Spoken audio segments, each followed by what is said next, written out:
Hey, it's episode 695 of today's Antidote. We're going to talk more about making a commitment, and today we're going to talk about how long that commitment should be. We have that happen all the time, and Tom's giving me some weird signal about the number 6, and I have no... Oh, is it 696? I missed by one. There it is. See, I can take symbols. So I've blown the opening. My commitment was to do the opening. We'll be analyzing that and so much more on today's Antidote. Stay tuned for today's Antidote, brought to you by the Renegade Success Network. Today's Antidote features a healthy dose of thought-provoking insights and information for business owners, entrepreneurs, leaders, and nonprofit professionals. Each day since March of 2020, this program has offered that one thing to help you continue on your own unique pathway to success. And now, Renegades, we bring you Bob Graham and Tom Brush. I guess I can't read signs very well. It's right there in front of my face, but apparently, whatever. I'm not going to overanalyze it. I made a commitment to do the opening. The opening is done. We're moving on. Here we are. Hey, Tom, how are you? Are you okay now? Working through it. All right. I'm well, thanks. Obviously, you're dealing with the judgment of your effort on the commitment, so we'll settle with that for a little. Hopefully those openings are important to me. I know it doesn't look like it because of the amount of incredible preparation I do before them, but they really are important. And they're important? Yes. And okay. Just curious. Well, good morning, everyone, and welcome to today's Antidote, our daily broadcast and podcast. Each morning, weekday morning, we get together and have a conversation around a topic. As Bob mentioned, this week's topic is making a commitment. And today we're going to discuss for how long. I think it's a fascinating question. So as we go through that discussion, we would encourage you to share your thoughts and ideas because we know that it'll add value to our show. So whether you're following us on Facebook, YouTube, Instagram, Twitter, or LinkedIn Live, baby. Yes, or LinkedIn Live. We would encourage you to share your thoughts and ideas in the comments. We may even put it up and put it up on the show. And if we don't, that doesn't mean it doesn't add value. It just means it might not be in the flow of what we're discussing at the moment. So we appreciate that, and we know that any insight you provide will have an impact on what we have to say. And then at the end of the conversation, Bob and I will each offer our one thing. That thing that we hope will help you figure out when you get stuck, how to take your next step along your own unique pathway to success. And of course, if you have a one thing you'd like to share, please feel free to share that as well, because we know that when we share our value, it has the opportunity to impact others, which is what it's all about, so that they can find their own unique pathway to success. Before we dive into our conversation, though, Tom, can I just say, if you're watching this on replay, feel free to put your comments in there as well, because people will see them, and the next person might see that comment and go, oh, that's really useful. Certainly, because people do watch this as a replay. So thank you for sharing. I do. I watch on replay all the time. Okay. Fair enough. Before we dive into our conversation, though, each morning Bob and I share our celebrations. Bob, what are you celebrating today? I'm celebrating them back into a routine that I used to have that worked really well for me. And I'm on day 3 of it, which I know doesn't sound like that, but a lot. But I made a commitment over the weekend to myself to get back to a routine of doing some quick exercises in the morning, then doing some meditation, then some journaling, and then sending a note that I want to send each morning, and then getting my coffee ready, all that before our program. And so I find that for me, a routine and being grounded in consistency when I get up is really important. So I'm celebrating the fact that I'm on day 3, and I know that's not a huge amount, but when we talk about making a commitment, you have to start with day 1 and day 2 and day 3, and you can't get to day 4 unless you get through 1, 2, and 3. Absolutely. Have you considered how long you want to commit to this? I haven't, which is an interesting topic that we should probably explore after you tell us what you're celebrating. Fair enough. Yeah, so I am celebrating that later today. My wife Liz and I are heading out on a little mini vacation. We are heading out to Tennessee and Dollywood, one of her favorite places, um, as well as doing a little lacrosse officiating for the weekend. So we'll be out of town for a few days. And Watch out, Pigeon Forge. watch out, Pigeon Forge. We're on our way. Well, not yet. Sentences you don't get to say enough in life. If you're my wife, correct. She would say it all the time if she could. So that's what I'm celebrating. A little time away, which will be good. Nice. Yeah. Yes, indeed. All right. So as we briefly sort of alluded to, the opportunity or the conversation around making a commitment and the question for how long. Thoughts on that, Bob? Well, yes, I'm of two schools of thought. One is we should make a commitment to do something for as long as it's effective. But at the other end, like this routine I have in the morning, I did it for 100 straight days at one point last year. And it was really useful. And my commitment then was 100 days. Now, oddly enough, on day probably 106, I abandoned it. I don't know why. I don't know. Probably I was up late or up early, whatever. But it took me a long time to get back to it. And it's that, for me, that grounding is so essential. So here's something I know is really important to me, something that really works in my favor. And I wasn't making the commitment to it because it meant getting up early every day, and it meant going to bed earlier every day. And it meant, I had to figure a couple of things logistically out, and our program's at 7. It was actually easier when our program was at 8. It was easier to do this because I could sleep a little later. And so I don't know what the answer is to the question in terms of for how long. I think it's good to say, it takes 6 to 8 weeks for a habit to form. So for me, it's really going 6 or 7 weeks before I get that habit established. But at the same time, I don't want to beat myself up if tomorrow morning when we've recorded the program, I decide to sleep late and that throws my routine off and I don't do it. Or more likely Friday morning, I won't do it because one, the Ravens play Thursday night and I'll be up late. And Friday morning, I have a meeting at 7:30 in the morning, which means I have to be out the door by 6:45. So if there's ever a day that I'm going to not commit to it, it's Friday morning. So the question becomes now, if I've made this commitment that I want to do this for another 100 days, I've got to build into my system preparation for Friday so that either I go to bed early and miss the end of the game, I stay up late and I get up early and I just suck it up, which is more likely what I'll do, whatever I need to do to not avoid it. And you see this with people in weight loss. You see this with people exercise. You see this very little, I think, do we think this way about business. I've never heard anyone ever say, well, I'm going to send out emails, 10 emails a day to my clients one-on-one for the next 6 weeks to build that habit. We typically, it's more random than that in business. And I think that's one of the really interesting things, because I would argue that losing weight and making your business successful are on par with each other. Those are not like at the extreme ends of the spectrum. What do you say to all that? Well, it's interesting, and it makes me think back to the conversation we had on Monday about what it is. What is a commitment? And I think one of the confusing things, is we believe, or many believe, that a commitment means you have to do it absolutely every day or you've broken that commitment. And I'm not so sure about that. Again, I think that there's the opportunity to have some grace for yourself that things happen, and that even though you made this commitment and you're serious about it, there's no way that you could look to the future and say, okay, I mean, I guess you could have said, well, okay, this is what I'm going to do. And then you have to make a choice. Okay, I have a meeting early in the morning. Am I either going to get up earlier?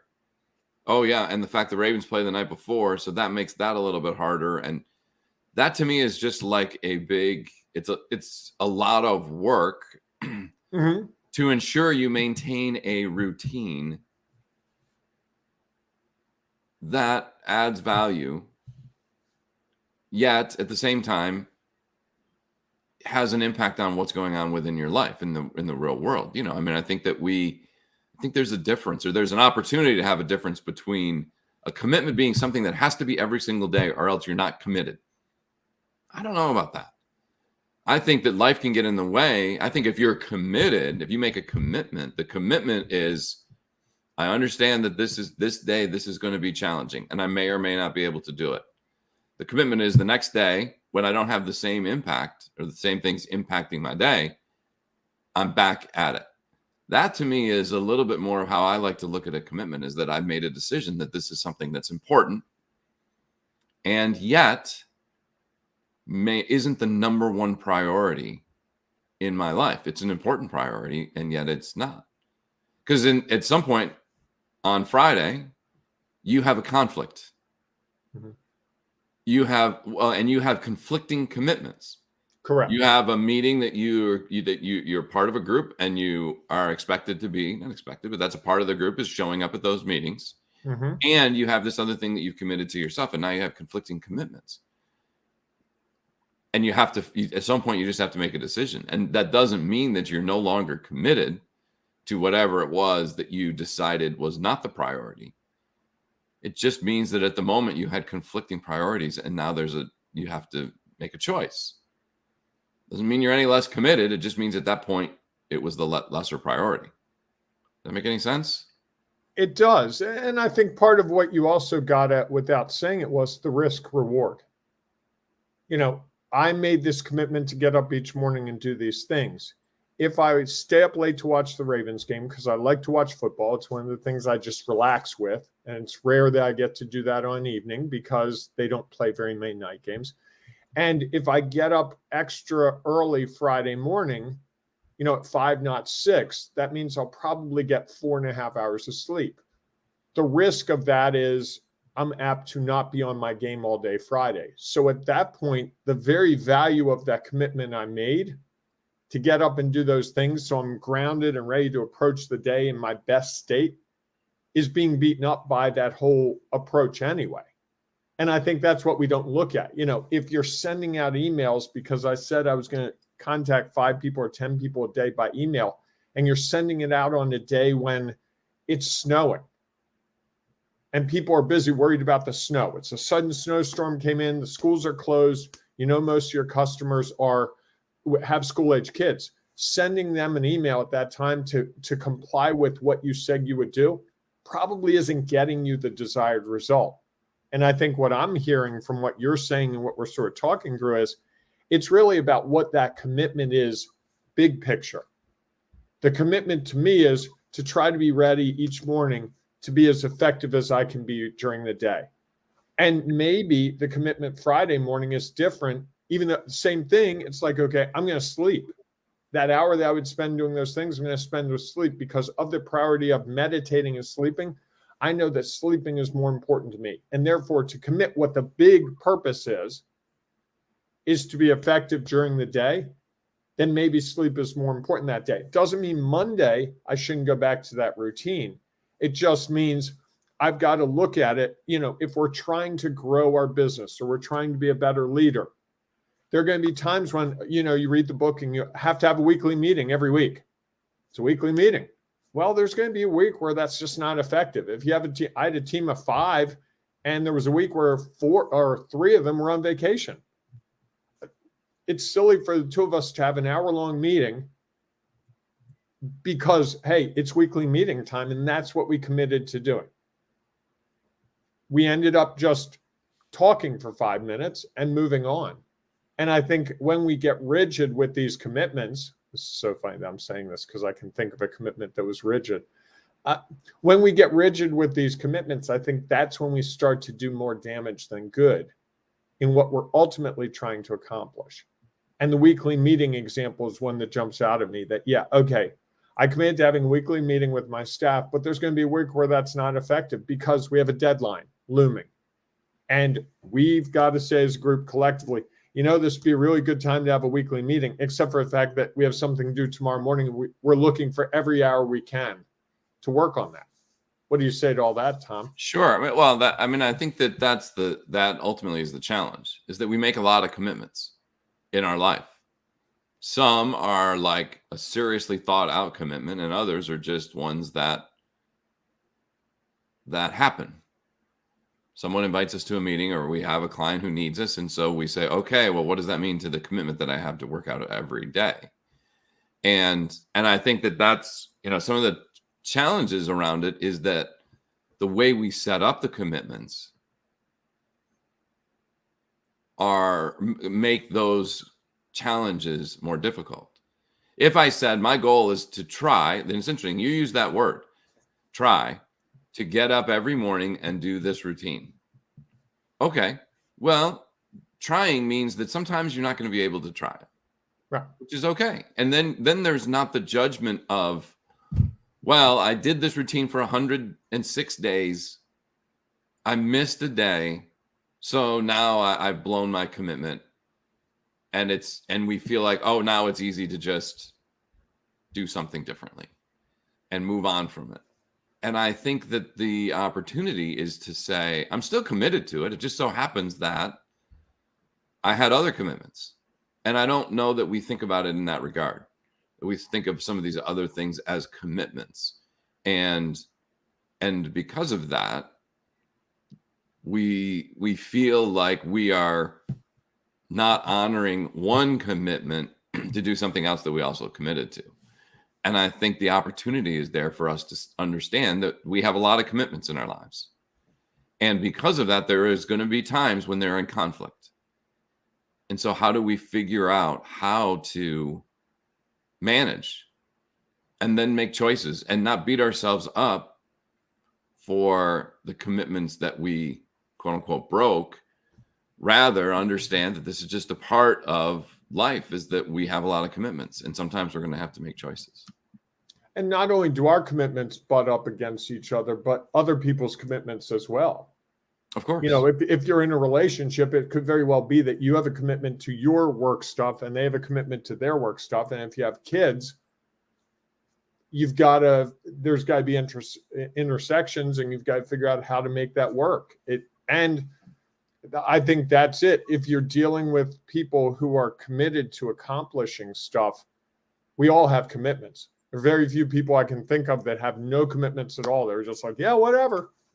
Sure, I can meet for lunch, I can meet for dinner, I can meet for breakfast, I can watch your kids, it doesn't work that way. Isn't that actually a commitment in and of itself? It is. I mean, look, for you and me, we will record Thursday and Friday's programs after this program because you have a commitment. Your commitment is that you're going off to have a good time with your wife, and that's great. And we collectively are willing to adjust our other commitments to satisfy that commitment. And I don't know that we think about things in terms of commitments. I think we think about it as schedules and things we have to do. I think when we throw the word commitment at it, it becomes more serious. You and I are committed to this program being 5 days a week on weekdays. You're also committed to having the best marriage you can have. I'm committed to the same thing in terms of work. I also want to support you in your marriage. If I'm the one to say, Tom, come on, it's so much better when we do it live. Liz will understand. It's 8 o'clock, or 7 o'clock. She'll get over it. That's not really honoring your commitment. And I think that's where we start to run into the conflicts of commitments, because whose commitment's more important? And I can think of one situation where someone else's commitment and my commitment did not align at a certain point, and it caused a big thing to occur. Well, because there wasn't the allowing for the grace that sometimes there was no grace in completing commitments. There was one commitment. Correct. That was it. And I think that sort of becomes the challenge. And I think maybe we should have titled this "Conflicting Commitments," or "When They Conflict." And yet I think there's some value to the how long question. And I think it plays into that. Those two are together. Yeah. Yes. Do we decide how long we have this commitment for? And in some regard, that's sort of setting up the terms of the commitment.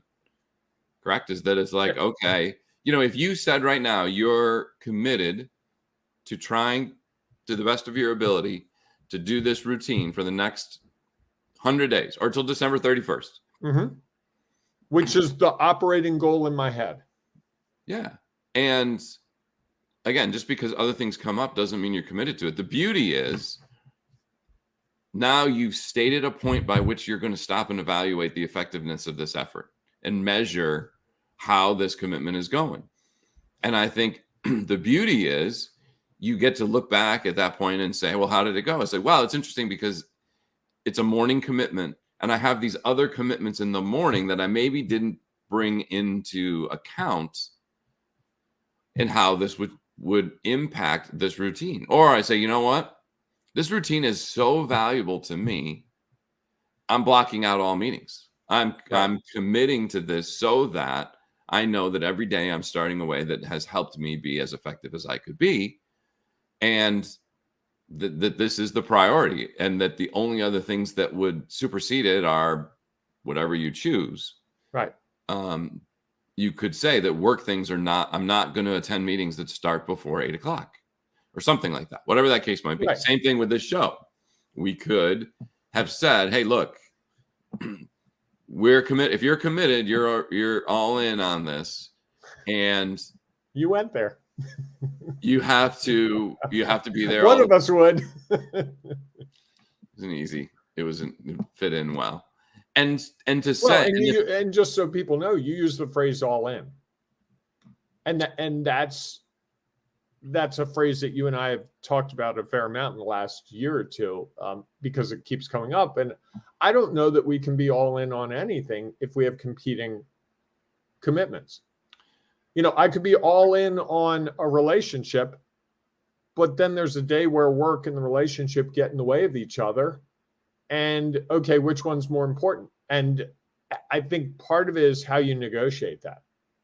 You know, being open and honest to me around your commitments, and also the people that you have in your life, understanding your commitments and doing what they can in as much as they can, supporting them. And I think that's a part of this that we often don't get into is, you know, honey, I'm really sorry, but I can't take the kids today because I have, you know, my rotisserie football team is having a draft. Well, rotisserie baseball, you know, okay. That may be a priority, but it's not as important as the kids going to school. And I think that's where sometimes we make decisions around our priorities and around what our commitments are, absent the bigger picture. Yes. And I think that's where there's the one of the values is figuring out what are the boundaries around that to make a commitment. You know, so we have sort of figured out our commitment to this show and what the boundaries are. The boundaries are that we're okay if something comes up and we have to record a show. We can't do it live. That's all right. And twice we were okay with no show. Twice we got to a point where I'm not sure I'm still okay with it. And I am. So I think that's the case is, you know, like you said, it's almost impossible to be all in. It's very difficult. And because of that, it's great to set up, okay, this is my commitment. And here are the boundaries around which I may not be able to honor that commitment at the time. And it's interesting, you know, I did a weight loss program and I thought this was great. And sort of their philosophy was try to be solely committed to this program for a month. Right. As a way to see what the value of what this looks like. And then after that, you can choose, do I continue on this pathway or there's maybe something I could do differently. And one of the things that I loved about it was their next step. If you chose, you know what, I like this. And at the same time, there are other things that I also like that I'm missing and feel like I would enjoy having back in my life. That, you know, their thing was see if you can do it 80% of the time. And the fascinating thing about that was every time I ever asked anybody, well, what does 80% mean? No one had a real answer. And really what it was saying is do the best that you can, and give yourself grace when you don't. And give yourself grace when you don't, or accept the fact that, you know what, on a hot sunny day, there's nothing better than a ice cream cone or whatever Bob has, an old fashioned. Whoa. That took a turn. How you compare ice cream cones to old fashions is really something to behold. Something that we really like. And I know okay. you have to find very certain ice cream. So I think that's okay. That why beat myself up over something that I enjoy, right?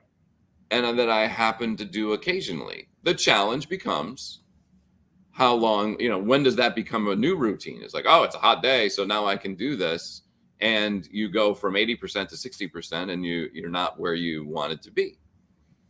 Doesn't mean that you've necessarily broken that commitment. You just have strayed from it a little because you gave yourself some grace and some boundaries.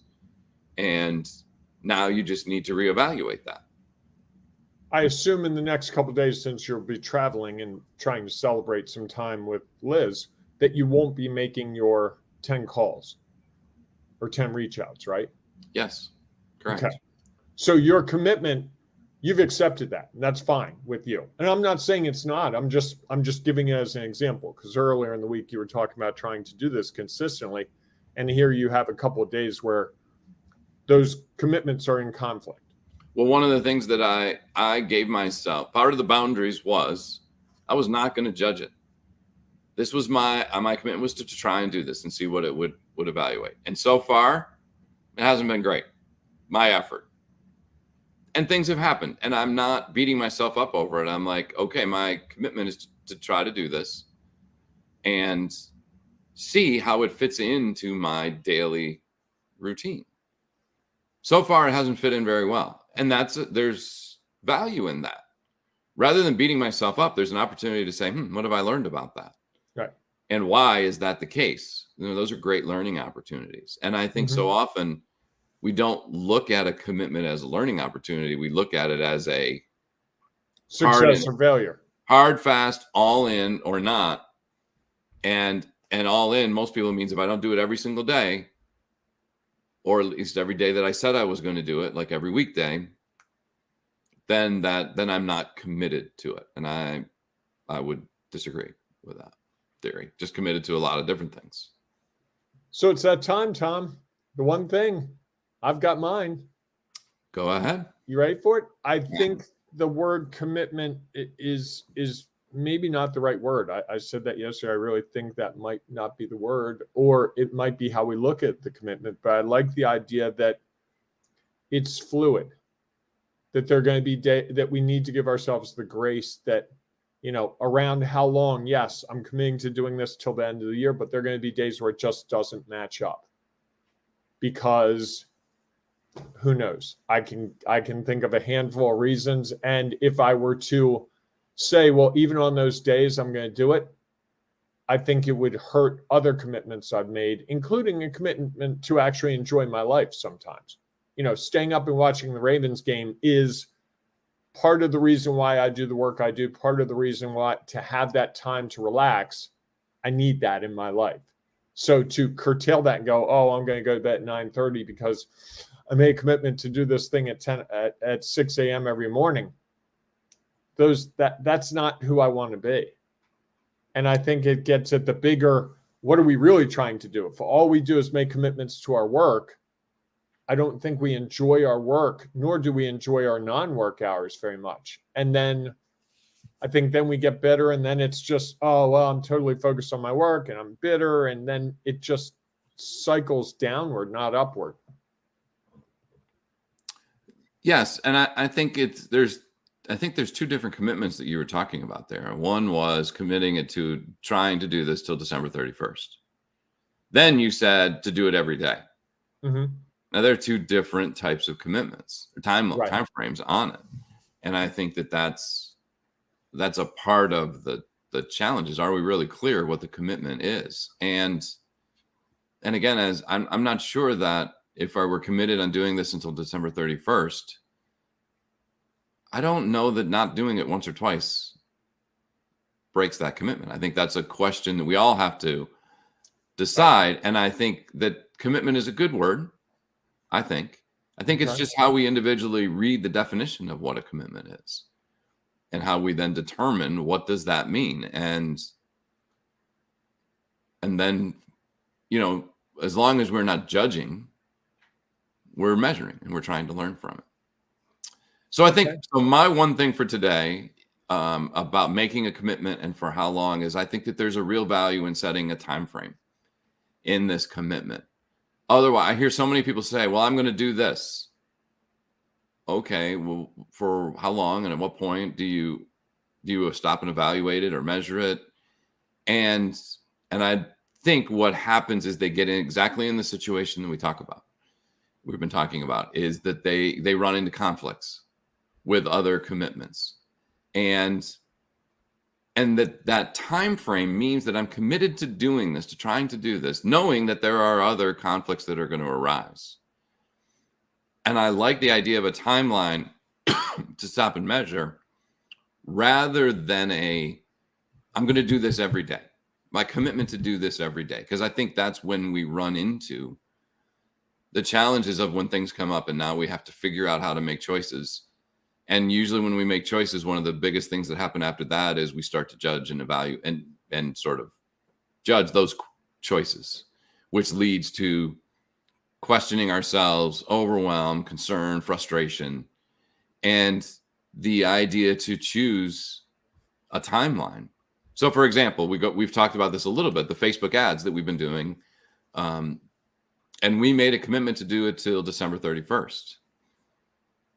And so in some regards, I haven't thought that much about it. One thing, it was something we could set on autopilot and just let it go. So that was helpful. And I also think that, like my commitment to making 10 calls a day or 10 outreaches a day is that's what I'm trying to do until December 31st. And on December 31st, I'm going to evaluate it and see how it went. Because sometimes we make commitments to things that don't serve us the way we thought they would, because the results become different. And so if we never stop to say, okay, when am I going to stop to think about the value that this provides? Then I'm not really taking the opportunity to learn from it. And I'm just doing it because I believed 6 months ago that this was what was in my best interest. Okay. So I would encourage you highly to set a timeline for how long you are going to be committed to something. And just because you miss a day doesn't mean you're not committed to it. Just means you had a conflicting commitment. And something might come up that means that timeline isn't even effective. Correct. It could be the end of the year, and it could be that you and I decide to do this program at 6 a.m. for 3 weeks for whatever reason. And so then I might have to alter things and say, oh, you know what? I'm going to do the program and then I'm going to do this thing. Yeah. There's a lot of opportunity to juggle things around. And I think often we're very rigid. I know I get very rigid. It's like either or. And often the or is, if I can't do it the way I intended originally, I'm not going to do it at all. And then it becomes lost. And you're not all in on that commitment. Right. And I think all that is just an opportunity to judge yourself, which we know what happens when we judge ourselves. I think that it's, that becomes part of the biggest challenge is how do we just take our actions to the best of our ability based on what's real in the moment and choose a timeline for how long we're going to do that. And at what point are we going to stop and assess it and see the value of what it means and what have we learned, rather than make some commitment that we're likely not going to be able to maintain. And we don't even really know because we never set a timeline of how long we were going to try to do it. Which I think makes things a little more manageable. That's the other value of deciding for how long. Like that 30-day program to help with eating habits. I was like, okay, 30 days. I can do that. I know there are going to be things, and I did it during Thanksgiving, which was a challenge. And yet I felt strongly that this was something that I was committed to and I was going to try to do for 30 days to the best of my ability. And then I could stop and measure it and evaluate it. And I was to the point where I said, I'm going to do another 30 days. Because again, it wasn't like, okay, for the rest of my life, I'm going to do this thing that's going to be super hard. And there are going to be things that come in. Right. That I'm not going to be, that I'm not going to be able to manage it for. To miss stuffing 1 year at Thanksgiving, I felt like I could manage that. You're a better man than me. I don't know. It was a choice. That's all. Stuffing is one of God's gifts. That was, and in some regards, that was, to me, not a test, but it was a great opportunity to see how committed I was to doing this. Because I had a choice, and I could have easily, and no one would have said a thing. Because I make the stuffing, and I like the way I make my stuffing. Did not know that. Oh, yes. I could have eaten it. Yeah. No one's going to, I wasn't going to get slapped on the wrist. It wasn't going to change the way I was going to move forward the next day. I was going to go right back to it. And yet my choice in that time was my commitment to that program was a higher priority that day than my commitment to how much I enjoy stuffing. Okay, good episode. I like it. We've covered a lot of ground. We will be back tomorrow, and I'm going to bet we look the same. I just have a hunch. What do you want to bet on that? It's a pretty solid bet. And I'm betting we're going to look the same again on Friday. Okay. We'll see how that goes. Are you going to go change shirts just to mess with me? I don't know. We'll see. All right, everyone. Thanks so much for being a part of our show today. Of course, if you have one thing you'd like to share around making a commitment and the idea either of for how long or because we talked about it so much, what happens when you have conflicting commitments, please feel free to share it in the chat. If you happen to be listening to the podcast where there's no opportunity to share it in the chat, please join us in one of our groups, whether the Renegade Success Network for Leaders in LinkedIn or the Ring of Renegades in Facebook. So we're there for whichever platform you're more interested in or you spend more time on, because we'll be talking about this topic all week long. And I think that it is a great conversation, a great way for you to think about all the commitments that you have and how do you choose when you have conflicting commitments that come up. So we'd love to hear your thoughts and ideas about that, because I know it will have an impact on someone else, and someone might be desperately seeking for some ideas around how they can deal with conflicting commitments. So we look forward to seeing you inside of those groups. If not, we will see you tomorrow morning, 7 a.m. Eastern time, for our next episode of Today's Antidote. Have a great day, everyone. Hey, embrace the renegading you. It is so worth it. Go for it. Go for it. I like it. Even if you embraced it, you made a commitment to embrace it for the next 30 days. See Even what that the next 30 minutes. Even for the next 30 minutes. I like that. All right, everybody. Go out and make it a great day. We'll see you soon. Thanks for listening to Today's Antidote, powered by the Renegade Success Network. The Renegade Success Network helps you confidently create your own unique pathway to success. To learn more about the Renegade Success Network and how you can take your next step, follow us on Twitter, connect on LinkedIn, or join the Ring of Renegades Facebook group. For full details on how you can join our community, go to renegadesuccessnetwork.com. Embrace the renegade in you.